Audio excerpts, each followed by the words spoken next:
మీకోసం మన గుంటూరులో మంచి ఏరియాలో ప్లాట్ అయితే తీసుకొచ్చా. మీరు చూసే ప్లాట్ వచ్చేసి 850 గజాలు ఉంటుంది. లోతు వచ్చేసి 109 అడుగులు, రోడ్డు ఫేస్ వెడల్పు 59, పడమర వైపు 60 అడుగుల జొన్నలగట్ట డొంక రోడ్డు, తూర్పు వైపు 25 అడుగుల రోడ్డు ఉంది. గజం వచ్చేసి 38,000 చెప్తున్నారు. ఇంట్రెస్ట్ ఉన్న వాళ్ళు డిస్ప్లే మీద నెంబర్ కాంటాక్ట్ చేయండి. అడ్రస్ వచ్చేసి గోరంట్ల హోసనా మందిర్ పక్కన ఆర్చ్ లైన్ లో near to next generation school Kapu hostel దగ్గర ఉంటుంది. అండ్ ఇలాంటి మంచి ప్లాట్ వీడియోస్ కోసం మన పేజెస్ ని ఫాలో కొట్టేయండి.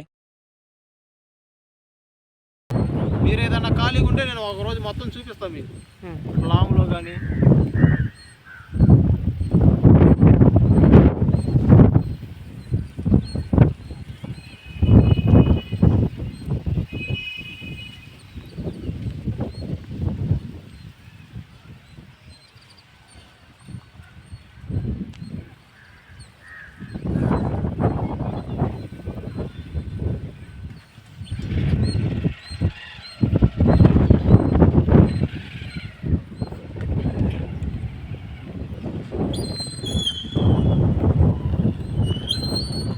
పెడతాను వీడియో.